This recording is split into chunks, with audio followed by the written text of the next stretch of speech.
Okay, Will Levis.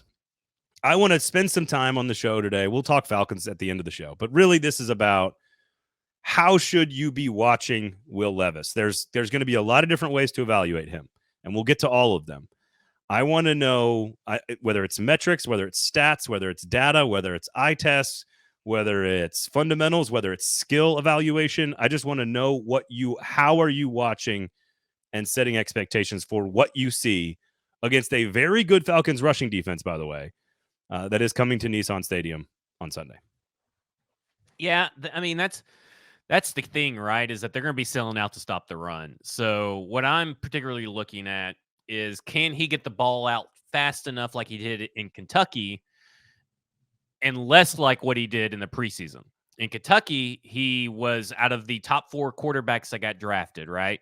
Anthony Richardson, Bryce Young, C.J. Stroud, and Will Levis. He had like a whole half a second on all of them getting the ball out quick, and that's good. The problem is, on the flip side, is he holds the ball too long on his sacks. So on his attempts, when he sees it, he throws it. It doesn't matter if it's tight window or not. That guy is throwing that ball quick.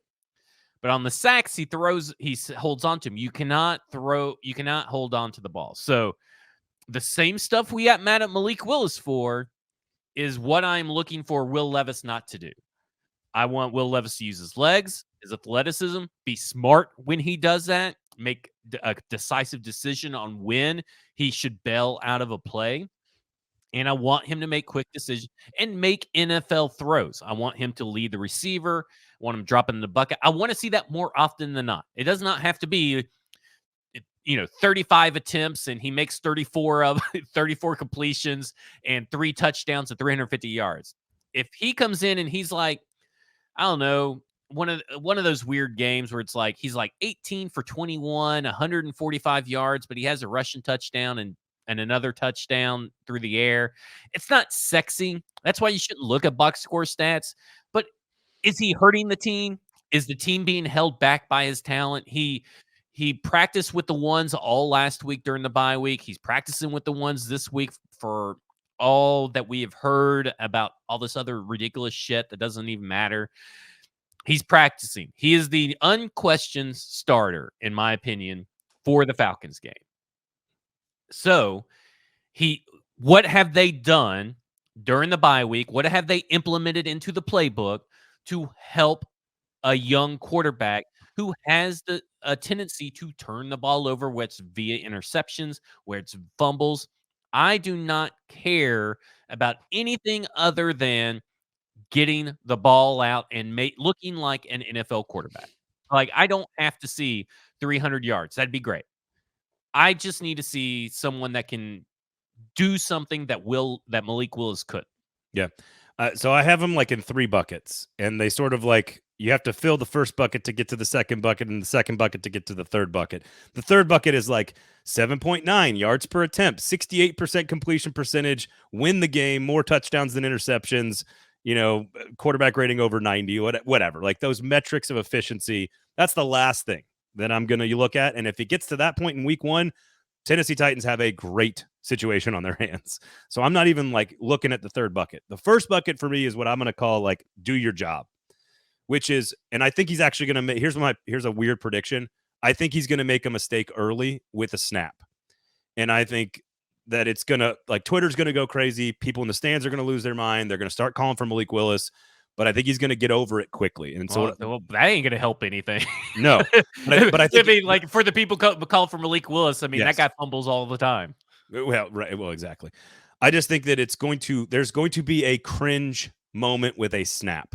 That's my weird prediction on this. Early in the game, it is the bright lights, the NFL, the stage, the spotlight. It is okay for a mistake early in a first quarter of a first player's game as a starting quarterback in the NFL.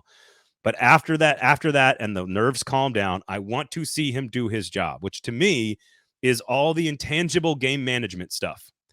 And the first bucket to me is like, let's make sure the team's at the line of scrimmage with some time to digest the defense. Let's make sure the team's getting in out of the huddle at the right times. Let's make sure we're managing down and distance, managing the shot clock, because frankly, Malik Willis couldn't even fucking do that sometimes. So like there's a base level of game management running an offense like a professional that I think he's going Which to he be pretty, has experience doing. which I think he's going to be pretty good at. And so I do think there's going to be a mistake in that territory early. And I think fans just need to wait for it, accept it, and then be prepared to watch the rest of it. Once you fill up that bucket, and I'm like, all right, it looks like you know how to handle the situation. You're not flustered by the moment.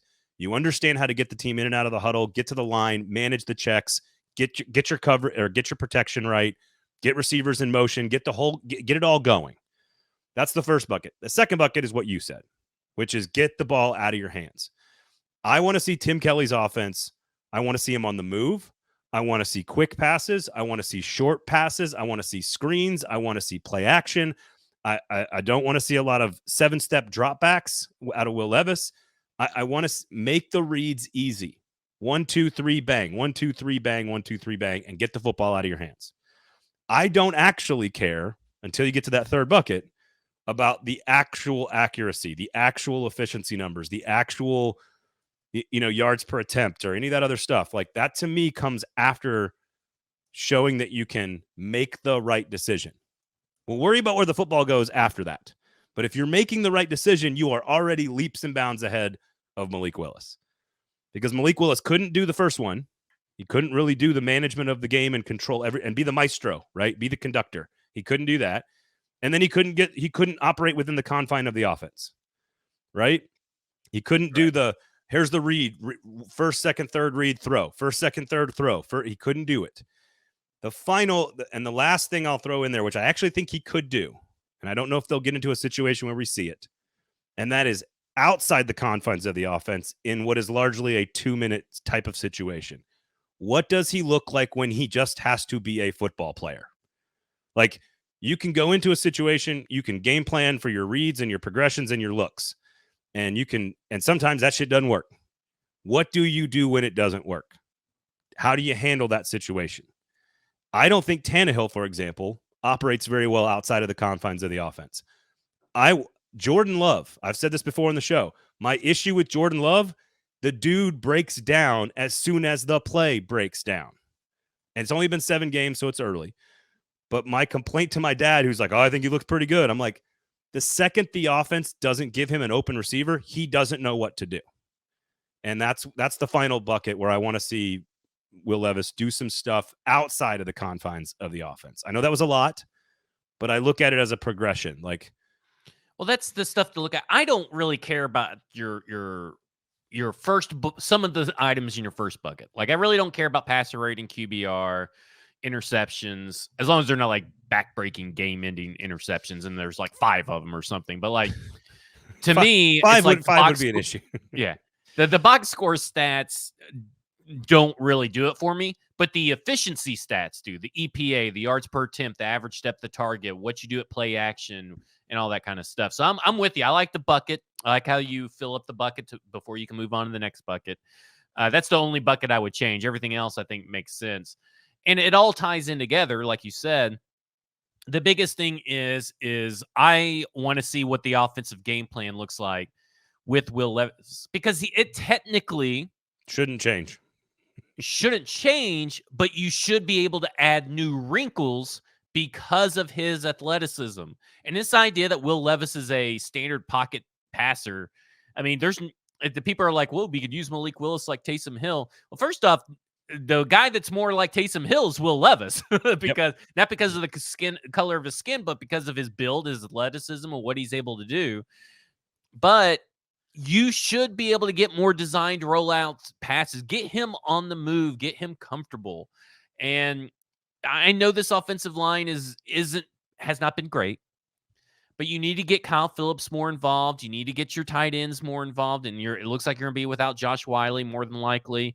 So I feel like that's a big blow for this offense as far as just being able to help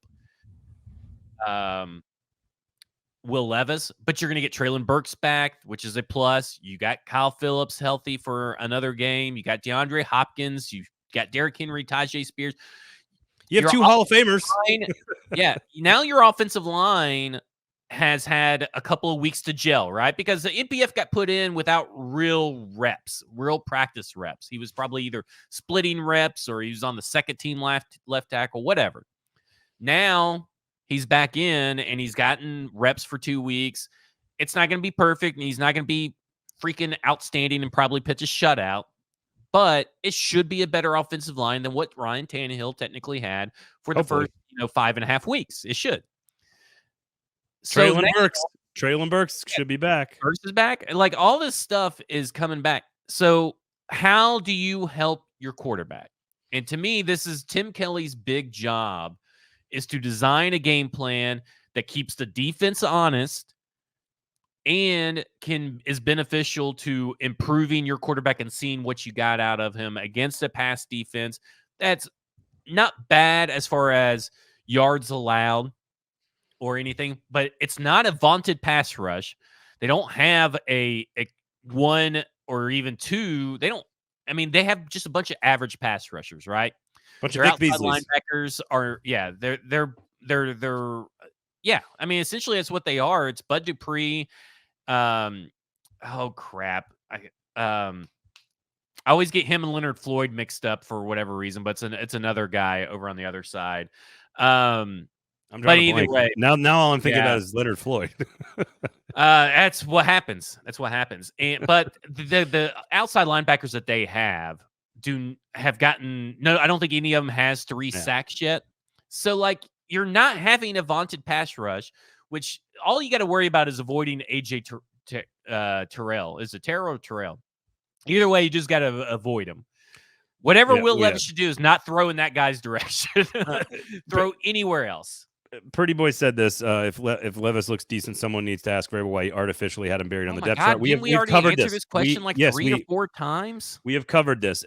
Being the best guy to come in a pinch for an injured Tannehill is not the same thing as who deserves to be taking full-time reps with the one. So okay, these Kentucky fans, man, they will not let this go. Levis was not buried artificially in the depth chart. Malik Willis was always the best in a I've got to come in a drive situation to give Tannehill a rest or whatever. Levis was always the answer if Tannehill had to go out and they needed to actually figure out what he is.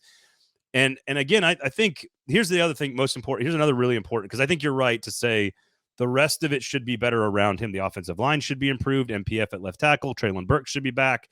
You've got 2 Hall of Famers and DeAndre Hopkins and Derrick Henry. You can lean on them. Tajay Spears, get him more involved. Like, there's a million things we can do. We've talked about Chig needing to be more involved as well.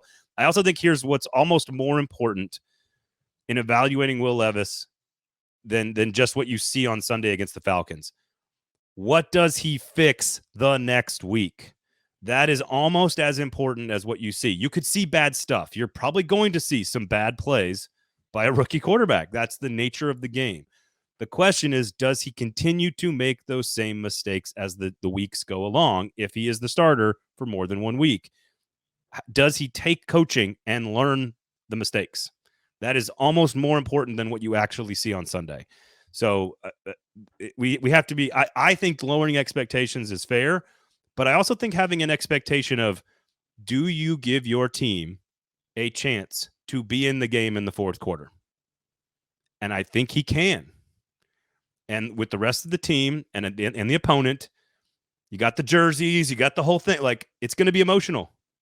No Kevin Byard. Do you give your team a chance to win in the fourth quarter?